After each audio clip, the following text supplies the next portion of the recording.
السلام علیکم دوستو آپ کا بہت بہت استقبال کرتے ہیں ہمارے Islamic T V YouTube channel پہ۔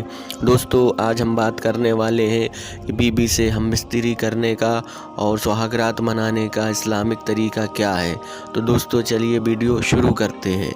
دوستو جب دولہا دلہن کمرے میں جائیں اور تنہائی ہو تو بہتر یہ ہے کہ سب سے پہلے دلہن اور دولہا دونوں وضو کر لیں، پھر جانماز بچھائیں یا کوئی پاک کپڑا بچھا لیں اور اس پر 2 رکعت نماز نفل کی شکرانہ پڑھیں۔ دوستو اگر دلہن حیض کی حالت میں ہو تو نماز نہ پڑھے لیکن دولہا ضرور پڑھے۔ دوستو نماز پڑھنے کے بعد اللہ کا شکر ادا کریں اور اللہ سے دعا کریں کہ وہ ہمیں ایک نیک اولاد عطا فرمائے اور ہم دونوں کو خوشی خوشی میل ملاپ کے ساتھ محبت کے ساتھ اپنی زندگی گزر کرنے کی توفیق عطا فرمائے اور ہمیں یہ ایمان کے ساتھ سلامت رکھے۔ دوستو نماز اور دعا پڑھ لینے کے بعد دلہن اور دولہا دونوں سکون و اطمینان سے بیٹھ جائیں۔ پھر اس کے بعد دولہا اپنی دلہن کی پیشانی کے یعنی ماتھے کے تھوڑے سے بال اپنے سیدھے ہاتھ میں نرمی کے ساتھ محبت بھرے انداز میں پکڑے اور یہ دعا پڑھے۔ دوستو یہ دعا جو ہم آپ کو اسکرین پر بتا رہے ہیں وہ دعا آپ کو پڑھنی ہے۔ دوستو اس کا ترجمہ ہے کہ اے اللہ میں تجھ سے اس بیوی کی بھلائی اور خیر و برکت مانگتا ہوں اور اس کی فطری عادتوں کی بھلائی اور تیری پناہ چاہتا ہوں اس کی برائی اور فطری عادتوں کی برائی سے۔ دوستو ایک حدیث میں آتا ہے، عتبہ بن السلمی رضی اللہ تعالیٰ عنہ سے روایت ہے کہ رسول اللہ صلی اللہ تعالیٰ علیہ وسلم نے ارشاد فرمایا کہ تم میں سے جو کوئی اپنی بیوی کے پاس جائے تو پردہ کر لے اور گدھوں کی طرح نہ شروع ہو جائے۔ دوستو ایک حدیث میں اور آتا ہے، سیدنا امام محمد غزالی رضی اللہ تعالیٰ عنہ روایت کرتے ہیں کہ سرکار مدینہ صلی اللہ تعالیٰ علیہ وسلم نے ارشاد فرمایا کہ مرد کو چاہیے کہ اپنی عورت پر جانوروں کی طرح نہ گرے، صحبت سے پہلے قاصد ہوتا ہے۔ صحابہ اکرام نے عرض کیا، یا رسول اللہ یہ قاصد کیا ہے؟ تو اللہ کے رسول نے ارشاد فرمایا، وہ بوجھ با کنار اور محبت آمیز گفتگو وغیرہ ہے۔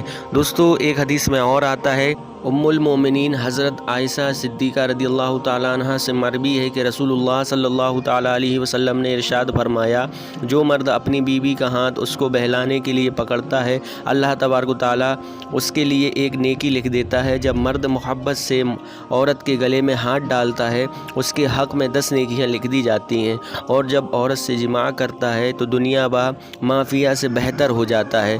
دوستو صحبت سے پہلے خود بے چین نہ ہو جائیں، اپنے آپ پر پورا اطمینان رکھیں، جلد بازی نہ کریں، پہلے بیوی سے پیار و محبت بھری گفتگو کر لیں، پھر بوجھ با کنار کے ذریعے اسے شہوت کے لیے آمادہ کریں اور اس دوران دل ہی دل میں یہ دعا پڑھیں، بسم اللہ العلی العظیم اللہ اکبر اللہ اکبر۔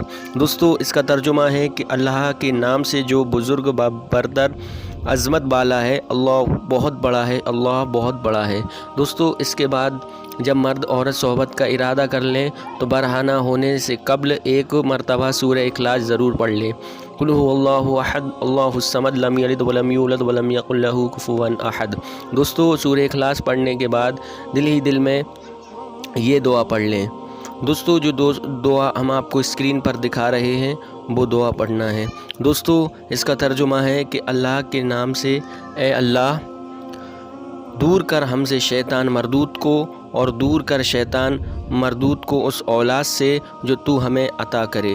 دوستو ایک حدیث میں آتا ہے کہ حضرت عبداللہ ابن عباس رضی اللہ تعالیٰ عنہما سے روایت ہے کہ رسول اللہ صلی اللہ تعالیٰ علیہ وسلم نے ارشاد فرمایا، جو شخص اس دعا کو صحبت کے وقت پڑھے گا، وہی دعا جو ہم نے آپ کو اسکرین پر دکھائی ہے، تو اللہ تبارک و تعالیٰ اس پڑھنے والے کو اگر اولاد عطا فرمائے گا تو اس اولاد کو شیطان کبھی بھی نقصان نہ پہنچا سکے گا۔ دوستو اب بات کر لیتے ہیں کہ صحبت کا صحیح طریقہ کیا ہے۔ تو دوستو صحبت کا صحیح طریقہ یہ ہے کہ بستر پر لیٹے لیٹے ہوں، عورت نیچے کی جانب ہو، مرد اوپر کی جانب ہو، جیسا کہ قرآن کریم نے بھی حضرت آدم علیہ السلام اور حضرت حوا رضی اللہ تعالی عنہا کے واقعے میں اس کی طرف اشارہ کیا ہے۔ چنانچہ اللہ رب العزت ارشاد فرماتا ہے، پھر جب مرد اس پر چھایا اسے ایک ہلکا سا پیٹ رہ گیا۔ دوستو اس آیت کریمہ میں ہمیں سبق ملتا ہے کہ جماع کے وقت عورت چت لیٹے اور مرد اس پر پٹ یعنی کہ الٹا لیٹے، کہ اس طریقے سے مرد کے جسم سے عورت کا جسم ڈھک بھی جائے گا، جیسے کہ آیت کریمہ نے اس لفظوں سے ہمیں بتایا ہے۔ پھر مرد اس پر چھایا یعنی عورت پر سے اشارہ کیا ہے، اور اس طریقے سے صحبت قانون فطرت کے مطابق بھی ہے۔ اگر اس کی خلاف ورزی کی گئی تو بہرحال نقصان ہی ہوگا۔ دیکھا جائے تو اس طریقے سے زیادہ راحت بھی ہے دوستو، اور آسان بھی ہے۔